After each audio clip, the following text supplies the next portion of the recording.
नमस्कार, मी गौरव जोशी आणि मी अमोल कराडकर.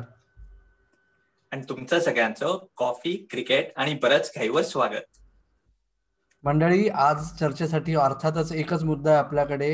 काय होत चाललंय, म्हणजे 2020 फॉरगेटेबल होतं, 2021ही तसंच होतंय क्रिकेटच्या बाबतीत. बरोबर, भारत जिंकला ऑस्ट्रेलियात, इंग्लंड जिंकलं श्रीलंकेत, वेस्ट इंडिज जिंकलं बांगलादेशमध्ये, आणि आता इंग्लंड जिंकलं भारतात.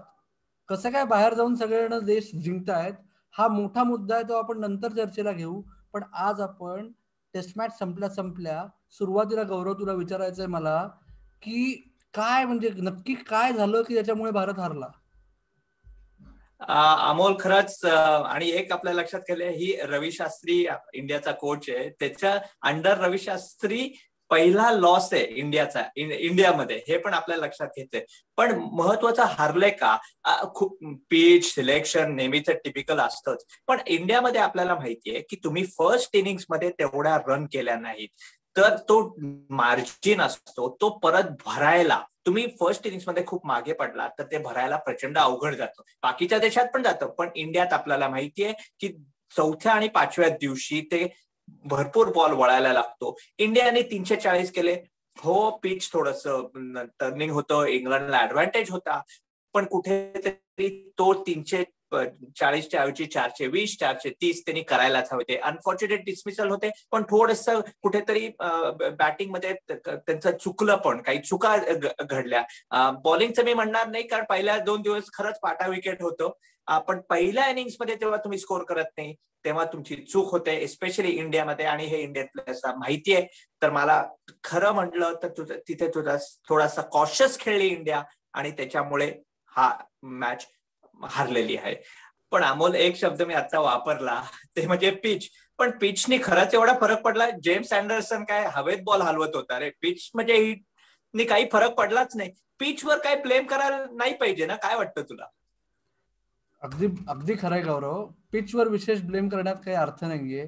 भारतात रादर एशियात कुठेही खेळलात तुम्ही की टॉस जो जिंकतो आणि पहिली बॅटिंग करतो त्याला थोडासा वरचष्मा असतो, हे सगळ्यांना माहितीये, तो ऍडव्हान्टेज असतो. पण त्याच्यामुळे काही विशेष फरक पडत नाही. या पिच मध्ये जे सर्व सर्व खेळाडूही म्हणत होते, आपल्यालाही असं वाटलं नीट बघताना, की पहिले 2 दिवस थोडं जास्त फ्लॅट होतं. पण तसे भारतातले बहुतांशी पिचेस तसेच असतात. तर त्याच्यामुळे पिचला पिचला ब्लेम करण्यापेक्षा मला असं वाटतंय की सर्वात महत्वाचा मुद्दा तू म्हणलास, बॅटिंग आणि बॉलिंग मध्ये विशेष गडबड झाली नाही, तर बॉलिंग सपोर्ट बॉलर्सच्या बाबतीत आपण म्हणू शकतो. आणि सर्वात महत्वाचा मुद्दा फिल्डिंग. हे जर असं पिच आहे, अशा पिचवर पहिल्यांदा बॉलिंग करताना जर तुम्ही 10च्या ऐवजी 15 विकेट्स बॉलर्सना घ्यायला भाग पडताय, 4 कॅचेस 1 स्टम्पिंग, हे अक्षम्य आहे. याच्यामुळे तुम्ही गेम मध्ये मागेच पडणार. आणि जे पहिल्या दिवशी तुम्ही कॅचेस आणि स्टम्पिंग सोडायला सुरुवात केली, ते दुसऱ्या दिवशी अजून झालं. त्याच्यामुळे तुम्ही पहिल्या दिवशी दुसऱ्या सेशन पासून जे मागे पडत गेलात, ते अजून अजून अजून अजून मागेच राहत गेलात तुम्ही शेवटपर्यंत, मॅच संपेपर्यंत. कशी रिकव्हरी कशी होणार? आणि या बाबतीत मला एक तुला विचारावं असं वाटतंय की बरीच एक चर्चा चालली आहे की कुलदीप यादवच्या ऐवजी शाहबाज नदीमला खेळवणे. तर खरंच शाहबाज नदीमला खेळवणं योग्य होतं का? आणि शाहबाज नदीमची का गडबड झाली, काय वाटतंय तुला? आपण म्हणजे एका आपल्या शो मध्ये आणि माझ्या डे 1 नंतर पण आपण करतोय CCBK वर, त्याच्यावर पण मी सांगितलं की कुलदीपला घेतलं तर डेप्थच नव्हती. उलट वॉशिंग्टन सुंदरनी 7 नंबरला येऊन 81 केले. पहिल्या सगळ्याचे रिॲक्शन बघ, सगळे प्लेयर्स सांगतायत, इंग्लंडचे इंडियाचे, पहिल्या 2 दिवस शेन वॉर्न असता, कुलदीप यादव असता, किंवा कोणी असतं, काही जास्त विशेष फरक पडला नसता. इंग्लंडने 500 केले असते, कारण त्यांनी चांगले डिसिप्लिन प्रमाणे बॅटिंग केली.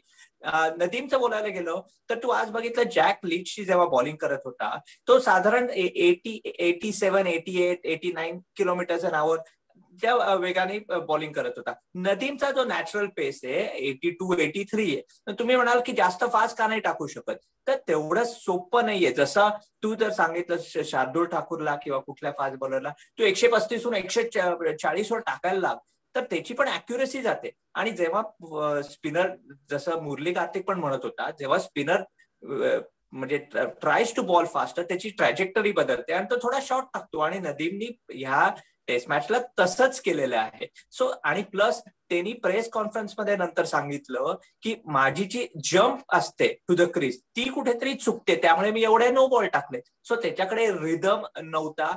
मे बी तो म्हणाला की आदल्या दिवशी त्याला सांगितलं होतं बॉलिंग करायचं, पण खरंच सपोर्ट नसला. 33 टेस्ट मॅच नंतर अश्विन आणि ही जडेजाची जोडी तुटून गेली आहे इंडियामध्ये. सो त्यामुळे नक्की हा बॅकअप सपोर्ट होता, त्यांनी नक्की फरक पडला. पण आपण इंडियानी वाईट काय केलं ह्याच्यापेक्षा इंग्लंडने काय चांगलं केलंय. आपण प्रिपरेशनचं बोललो, पण तुझ्या मतीने काय वाटतं की इंग्लंडने एकदम सुपर्ब केलं या मॅच मध्ये? या मुद्द्याकडे यायच्या आधी मला फक्त नदीमच्या बाबतीत एक सांगायचं आहे की जे बहुतांशी क्रिकेट फॅन असतात ना, की जे फक्त इंटरनॅशनल क्रिकेट फॉलो करतात, त्यांचं सुरू झालंय आता ऑलरेडी गेले 4 दिवस की नदीम कोण, नदीमला कशाला खेळवलं.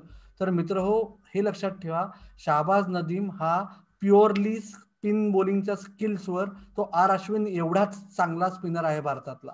त्याच्याहून चांगला स्पिनर तुम्हाला सापडणार नाही. आणि हे लक्षात ठेवा, जसं तो म्हणतोय की त्याचा रिदम कदाचित नव्हता, त्याचं मुख्य कारण गेले वर्षभर तो एकही सामना खेळलेला नाही लाल चेंडूने. IPL मध्येही त्याला कन्सिस्टंट रन मिळाला नाही. त्याच्या आधीचे 6 महिने, त्याच्यानंतरचे 4 महिने जर मॅच खेळला नसेल ना, तर त्या खेळाडूला परत त्याच्या टॉप गिअर मध्ये यायला वेळ लागतो, तो कुठलाही खेळाडू असो.